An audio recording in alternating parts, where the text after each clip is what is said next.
In this video, I'm going to show you how to set up a test and also go through the settings and options that the Hub Test tool provides. And I'm going to be working out of my sandbox course. So this should represent what your course looks like. So from the navigation tree here on the left, what we're going to do, what we need to do is we need to go ahead and click on the Add button. Once we click on the Add button, we scroll down under Activities to find Test, the test element. We're going to click on that. And then the first thing you want to do is you want to title your test. So I'm going to do a sample test, and here in the introduction is where you want to provide instructions. You may say something like, this test will cover chapter so and so, or please read the objectives, or so on and so forth. So here you give a description about the test and how the students should take the test.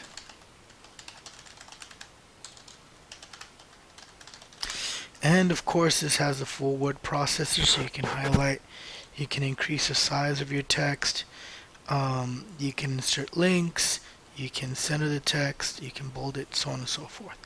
It has a full word processor in there.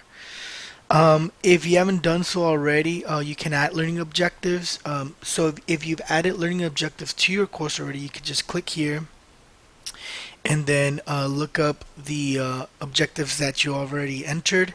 And if you have not, then you need to go visit our video that shows you how to link objectives to your course. So if the test you are creating is content and objective specific, then you might want to look those up, and then you can add those objectives into your exam. It's not necessary, but if you really want to track your kids, how your kids are doing, you want to add those objectives in there. You can set a deadline. My recommendation is that you don't set a deadline, so that you give kids that have emergencies or weren't able to make it a class, that you give them like always give them like a week time span for them to complete.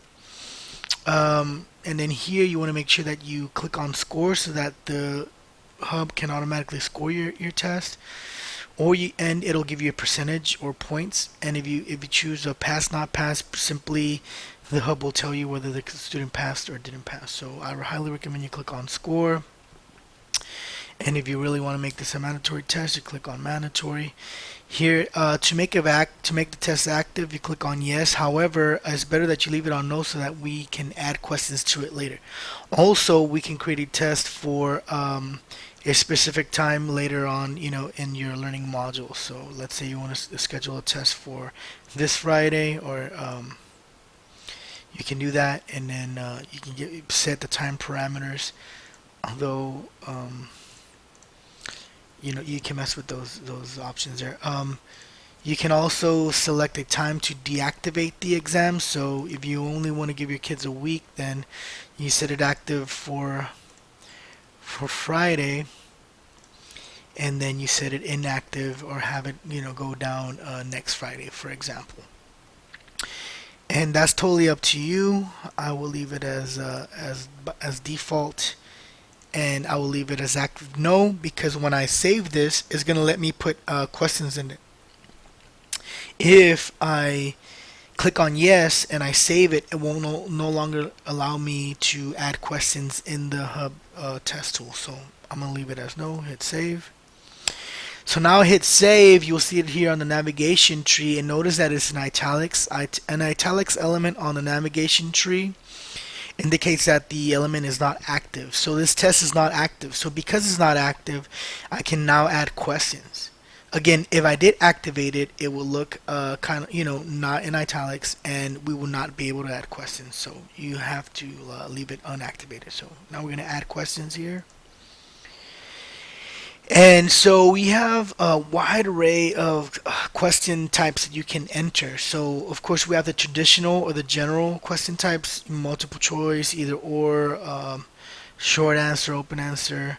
You can select from a list, fill in the blank. You also have interactive. These are kind of like the new type of dynamic interactive questions that work online. So you can have like matching, where the students will click and drag words to the appropriate boxes. You can do order, You can do like hotspot clicks, so you can create a picture and then have them click on the correct answer. So you have a wide array of choices here that I highly encourage you to look through.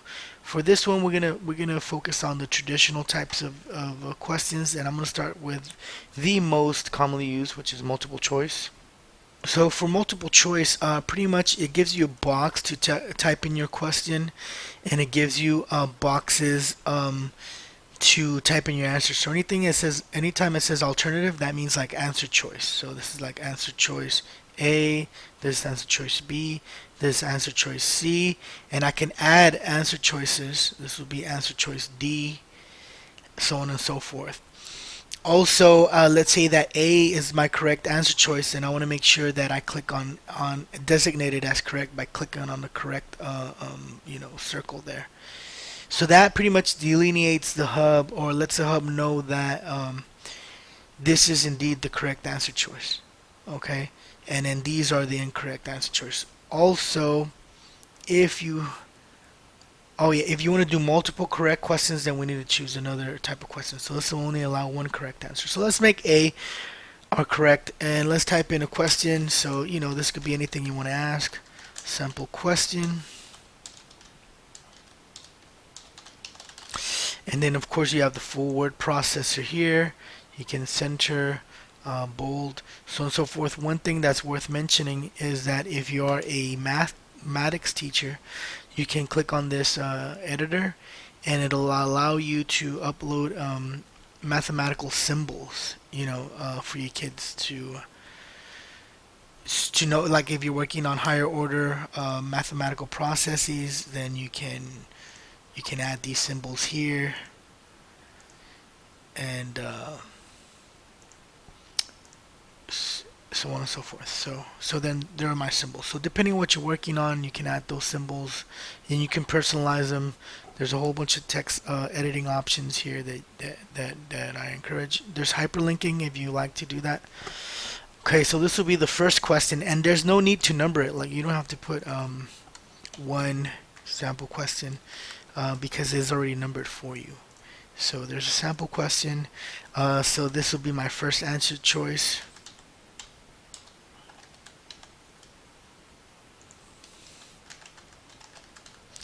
My second answer choice,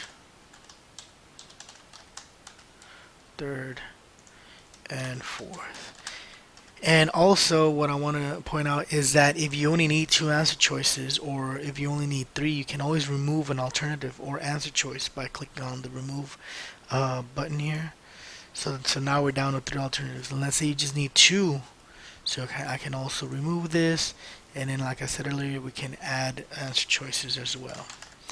So just for the sake of example, of course, you would add some meaningful questions and answer choices here that would make sense for you and your students.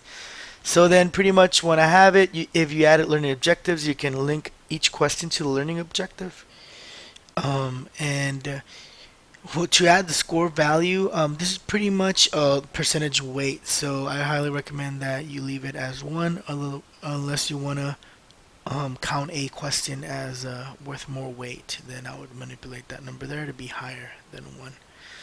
So then here I have the option to save and add a new question of the same type, which is multiple choice, or cancel the question altogether. And it also allows me to view my question from the student perspective. So this is what the students are going to see as they're taking the exam, the test, or quiz, or assignment in your course. So then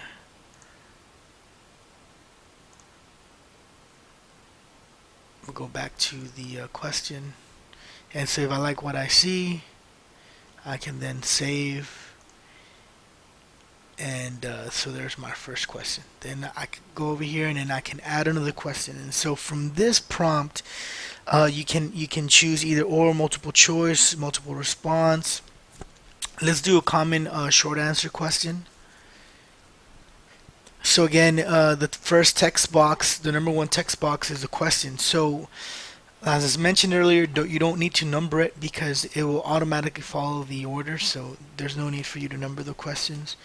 So we just type the question here.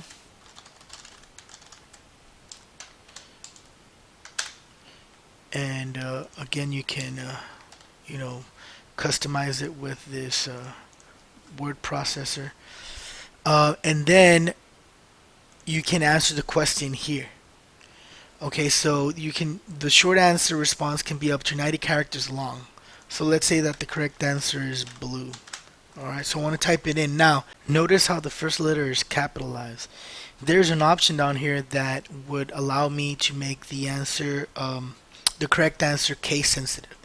So if you're testing for grammar, I recommend you check this. If not, then I recommend you uncheck it, because if a student goes in and types in blue with lowercase b, then the answer will be marked incorrect. So um, yeah, so I'm gonna uncheck that because I don't want it to be case sensitive. Also, if there's more than one correct answer, you can add it here by adding the keyword, or you can do the alternative phrase by adding it here. So let's say that you also want to accept green.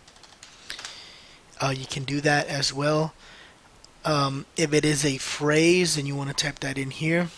Now, let's say your question was a mathematics question, right? So we added a symbol, we have a process, solve a problem, and let's say that the correct answer is 3. But, you know, you also want to accept 3.0, and then you have to separate the next one by, if there's more than one alternative correct answer, you would also accept 3.00, so on and so forth. So you may have to be more specific if you're a math teacher, for example, if you get into higher order processes. Um, but you can pretty much add more keywords, and you can list I believe up to 90 characters as far as alternative keywords that are acceptable as well. The automatic assessment will allow the hub to grade your assessment. So if you want the hub to grade your assessment, you must add keywords. So we already added keywords here. So we're going to go ahead and check yes. We want the hub to automatically assess the kids' responses. And then we can also link learning objectives, and then again weight. I recommend leaving it at 1. And let's go ahead and save the question, and then we can add another type of question. And so pretty much you just have to explore here the different types of answers, question and answer choices that you can put. You can do like an open response, an open answer, fill in the blank, as I said earlier. So I highly encourage you to explore the different types of questions and answer choices that you can submit. But for all intensive purposes, that's pretty much it. If we go to test here and we're ready to submit or administer the test to our kids, then we can go from inactivate to activate, and then the test will be ready to be taken by your students. So you notice how it is no longer italics, and so this is what the kids are going to see. They're going to see all the choices and questions and choices, and